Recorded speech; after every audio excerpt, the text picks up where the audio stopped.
मर्यादा पुरुषोत्तम श्याम हमारे आराध्य भी, हमारे साधन भी, हमारे साध्य भी हैं। वो हमारे आदर्श भी हैं, वो हमारे इतिहास भी हैं, वर्तमान भी हैं, वो भविष्य भी है।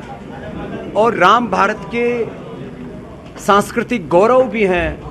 और राम हमारे लिए पूरी योग विद्या, अध्यात्म विद्या है। राम हमारे लिए राष्ट्र है।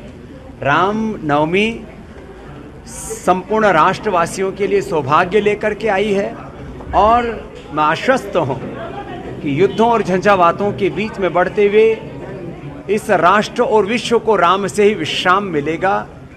और पूज्य मुरारी बापू ने आकर के यहाँ भगवान राम का जो चरित्र है उसको गाते गाते राम का नाम भी जपें और राम का नाम भी करें, ये संदेश दिया। और आज मैं 27 वर्ष का सन्यासी हो चुका हूँ, 28 वर्ष में प्रवेश कर रहा हूँ, तो मैं 28 वर्ष का युवा सन्यासी हूँ। और सन्यासी का एक ही धर्म है, योग धर्म से राष्ट्र धर्म, सेवा धर्म और युग धर्म का निर्वहन करते हुए इस राष्ट्र को स्वास्थ्य भी देना, इस राष्ट्र को समृद्धि और संस्कार भी देना। इसलिए संस्कृति मूलक समृद्धि के नए सोपान जब पतंजलि योगपीठ चढ़ रहा है, आज शाम को हम एक मीटिंग करने वाले हैं जिसमें अब स्वास्थ्य से लेकर के माने हेल्थ से लेकर के वेल्थ भी लाखों करोड़ों लोगों तक पहुंचे, इसके लिए अब लिस्टिंग की प्रक्रिया में रुचि सोया लिमिटेड जो कंपनी है वो लिस्टेड कंपनी है, जिसके मार्केट में शेयर आप आए देखा लिस्टिंग हुई 650 पर।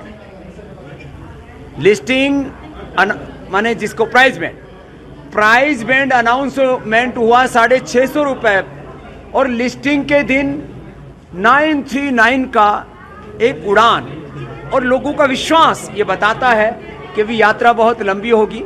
और जब आज शाम को हमारी मीटिंग पूरी हो जाएगी और पूरा फूड बिजनेस जब रुचि सोया में सम्मिलित हो जाएगा, और हम आपको कल एक बड़ी ब्रेकिंग न्यूज़ देंगे कि अब रुचि सोया का नाम भी हम रूपांतरण करने वाले हैं। और उस रूपांतरण से पूरा कायाकल्प होगा और एक नया संकल्प का उद्घोष शंखनाद होगा। अब एफएमसीजी की सबसे बड़ी कंपनी पतंजलि होगी और देश ही नहीं पूरी दुनिया में मन लोकल को अब ग्लोबल करने का एक नया शंखनाद पतंजलि से रामनवमी की पर हम कर रहे हैं।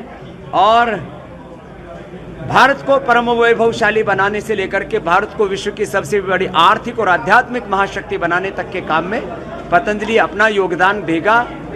बस सारे राष्ट्रवासियों को रामनवमी की बहुत बहुत बधाई। अभी तक जितने भी रिसर्च जर्नल हैं वो विदेशों में ही छपते हैं टॉप इम्पैक्ट के, और हिंदी और संस्कृत में कोई रिसर्च जर्नल नहीं है। योगायु रिसर्च ये एक रिसर्च जर्नल आज पूज्य बापू के हस्त से उसका विमोचन हुआ है। ये भी दुनिया के टॉप जर्नल्स में एक होगा। और पहले हम हिंदी और संस्कृत में इसको रिसर्च पेपर जर्नल को निकालेंगे, योगायु रिसर्च को, और उसके बाद इसको इंग्लिश में निकालेंगे, जिससे कि अपनी राष्ट्रभाषा से लेकर के योग आयुर्वेद के अपने अनुसंधानों को हम राष्ट्र और विश्व स्तर पर गौरव दे सके पतंजलि योगपीठ, पतंजलि रिसर्च इंस्टीट्यूट और पतंजलि विश्वविद्यालय के माध्यम से। अमेरिका, यूक्रेन और रूस को लेकर जो हालात बने हुए, इन दोनों मुद्दों पर क्या करें? युद्ध कभी भी समाधान नहीं हो सकता। योग से एकत्व, स्वअस्तित्व, सामंजस्य और प्रेम से समाधान होता है। और मैं आश्वस्त हूँ यह दुनिया फिर से जुड़ाव की ओर, योग की ओर बढ़ेगी। ये संघर्ष, ये सारा विध्वंस ये समाप्त होना चाहिए, चाहे किसी भी कारण से हो रहा है। और इसमें जो अमेरिका जैसे देश जो छेड़खानी करके और पूरी दुनिया को युद्ध के लिए उकसाते हैं अपने हथियार बेचने के लिए, ये तमाशा भी बंद होना चाहिए। पाकिस्तान में जिस तरह से सत्ता परिवर्तन हुआ है, सत्ता परिवर्तन के साथ साथ कश्मीर में आतंकवादियों ने, देखो पाकिस्तान लोकतांत्रिक दृष्टि से एक बहुत ही अस्थिर देश है। ये सच है कि हम पड़ोसी नहीं बदल सकते, लेकिन ये भी सच है कि मोदी जी के रहते हुए देश को कोई भी, चाहे वो पाकिस्तान हो या कोई भी भारत विरोधी ताकतें हो, वो कुछ भी नहीं बिगाड़ सकती। बाकी पाकिस्तान की भोली भाली जनता को वहाँ के शासकों ने बहुत ठगा है। भगवान वहाँ पर भी अच्छा शासन लेकर के आए।